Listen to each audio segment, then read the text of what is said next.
Hello, and welcome back to another episode of the Pinnacle Fraudcast, part of our Effective Advice series. I'm Cord Lester, IT Project Manager and Systems Analyst.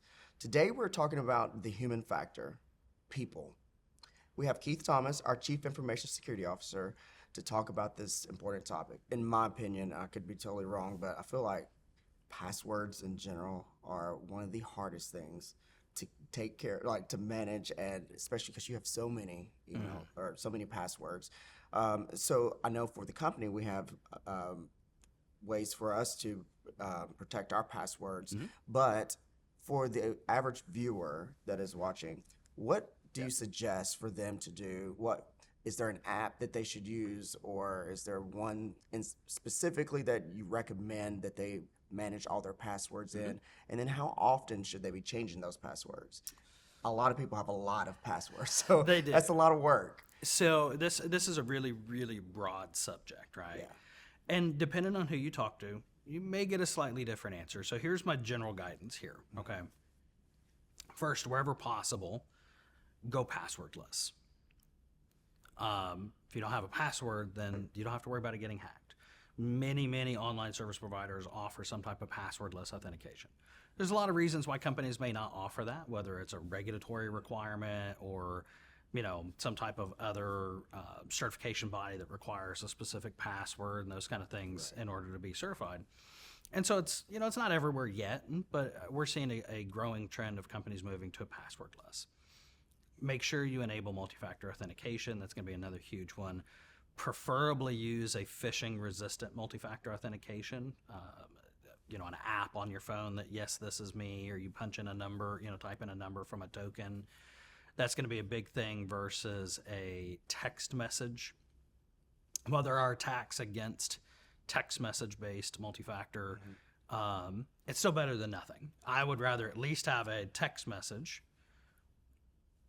than nothing at all. Right. Because at least, that gives one more thing that an attacker has to break and try and compromise to be able to get. In many cases, text message is fully appropriate, depending on what you're doing, how you're doing it.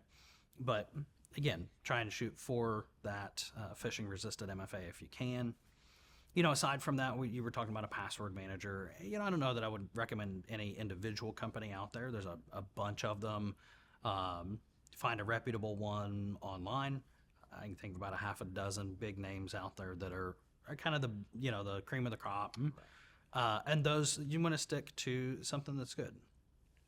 Even if you're using the built-in password manager on your Mac or iPhone, your Windows computer in Microsoft Edge or Google Chrome or Safari, whatever it is, that's still better than,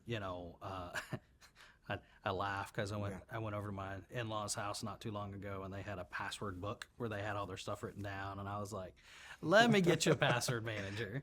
This was a few years back. They now use a password manager we have on a family plan, but they go a long way, not only to generate the passwords, store the passwords, but also, and a lot of times you can tie in some type of single sign-on or some type of other authentication through that. And so that's another great way you can help protect yourself outside of, multi-factor and just trying not to use reuse passwords, right?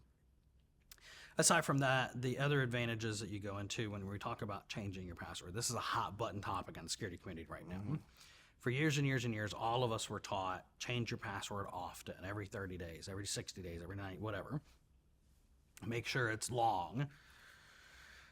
Well, the National Institute for Standards and Technology, NIST, sets a lot of those guidelines out there that a lot of companies follow. And they change those password guidelines over observation from 2 decades of doing this. I think it was around 20 years or so since the original one came out. That had hey, make sure you have these items in your password. Make sure you change it this often, because if an attacker compromises your account, they can only, if you have to change your password every 30 days, then the most they could have access is 30 days. So we start talking about 30 days, 60 days, but when you have that 30-day mark, that's the most an attacker could get in. Was that really true? Because, I talked about doing penetration testing before in some of our other episodes. I don't need 30 days. I'm going to create my own back door. Right. So I don't need that credential for the next month. I need it for the next hour, too, right?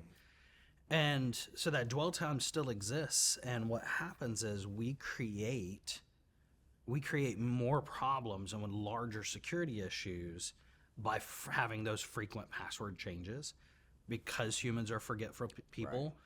We iterate the passwords, we write them down, we make easily rememberable or easily guessable passwords. We don't want to type out, a 20 character long password every time we log in, so we make it 6.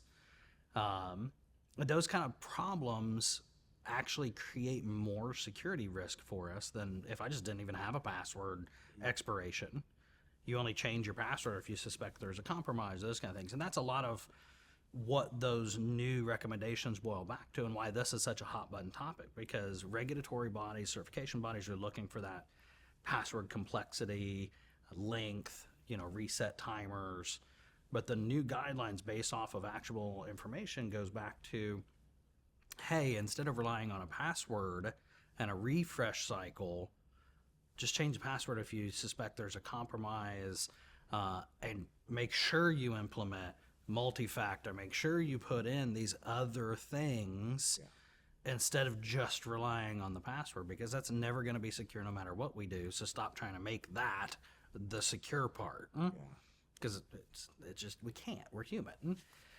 So that's where a lot of that comes back to when we talk about passwords, is there a recommendation that I have? No, there's a lot of, we call it risk scenarios that go into what's the risk appetite for the organization. Are there standards that they have to follow? Would depend on really what they have to do. But general guidelines would be, if you have a password, make sure it's a decent length, 8 characters, 12 characters, a nice complexity to it, capital, lowercase, numbers, special characters, those kind of things. And then, try not to change it every 30 days, because it actually causes more harm than good in most cases. Yeah.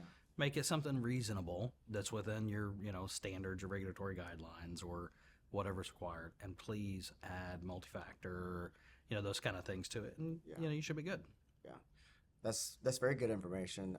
And just to bring it back full circle, and I know we've already just, mentioned it, but just tell us again, just some of the things just to be careful of, or how we can take the human factor, just being careful with some of this.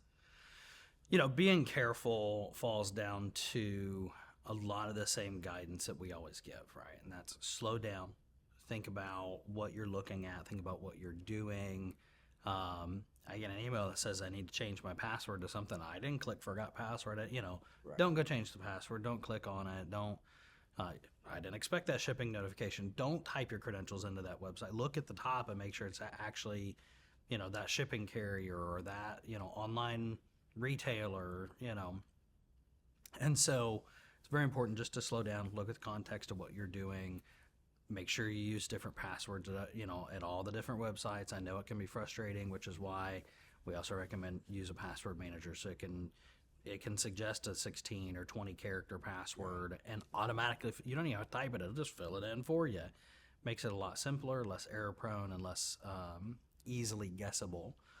The number varies a little bit, but the length of the password does matter, which is why generally we're going to recommend 8 or more characters.